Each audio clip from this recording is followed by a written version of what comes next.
ನಮಸ್ಕಾರ ರೈತ ಬಾಂಧವರಿಗೆ ತಿಳಿಸೋದೇನೆಂದರೆ, ಇದು ಹಳ್ಳಿ ಸಲಗರದಲ್ಲಿರ್ತಕ್ಕಂಥ ಕಲ್ಲಂಗಡಿ ಬೆಳೆ. ಇದು ಇವತ್ತಿಗೆ 22 ದಿವಸದ ಬೆಳೆ. ಸಾಲಿನಿಂದ ಸಾಲಿಗೆ 8 ಫೀಟ್ ಇದೆ.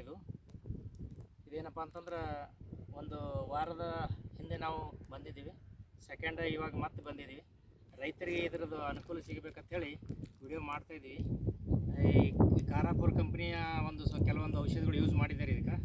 ಆಮೇಲೆ ಇವತ್ತು 1261 ಗೊಬ್ಬರ ಬಿಡ್ಬೇಕಂತೇಳಿ ನಾವು ಅವ್ರಿಗೆ ರೆಕಮೆಂಡ್ ಮಾಡೀವಿ. ಅವರು 1261 ಮಧ್ಯಾಹ್ನದವರೆಗೆ ಲೈಟ್ ಬಂದಮೇಲೆ ನೀರನ್ನು ಇದಕ್ಕೆ ಹಾಯಿಸ್ತಾರೆ. ಅದಾದಮೇಲೆ ಮುಂದಿನ ಬೆಳೆಗಳೆಲ್ಲ ರೈತರಿಗೆ ಇದೇ ಥರ ವಿಡಿಯೋಗಳು ಸಿಗಬೇಕನ್ನಪ್ಪ ಅಂತಂದ್ರೆ ನೀವು ಗುರುರಾಜ್ ಮಠಪತಿ ಯೂಟ್ಯೂಬ್ ಚಾನಲನ್ನು ಶೇರ್ ಮಾಡಿರಿ, ಲೈಕ್ ಮಾಡಿರಿ, ಸಬ್ಸ್ಕ್ರೈಬ್ ಮಾಡಿರಿ. ಮುಂದಿನ ಇಂಥ ಥರದ ವಿಡಿಯೋಗಳು ನಿಮಗೇನಪ್ಪ ಅಂತಂದ್ರೆ ರೈತರಿಗೆ ಸಿಗ್ತವೆ. ಇದೇ ಥರದ ಬೆಳೆಗಳ ಮಾಹಿತಿ ಏನಪ್ಪ ಅಂತಂದ್ರೆ ನಿಮಗೆ ಸಿಗ್ತದೆ. ಕಲ್ಲಂಗಡಿ ಇರಲಿ ಮತ್ತು ಬೇರೆ ಬೇರೆ ಬೆಳೆ ಇರಲಿ, ಯಾವುದೇ ಥರದ ಬೆಳೆಗಳೇನಪ್ಪ ಅಂತಂದ್ರೆ ನಿಮಗೆ ಅದರದ್ದು ಬಗ್ಗೆ ಮಾಹಿತಿ ಸಿಗ್ತದೆ ಅಂಥೇಳಿ ಎಲ್ಲ ರೈತ ಬಾಂಧವರಲ್ಲಿ ನಾನು ಕೇಳ್ಕೊಳ್ಳೋಕೆ ಇಷ್ಟಪಡ್ತೀನಿ. ನಮಸ್ಕಾರ.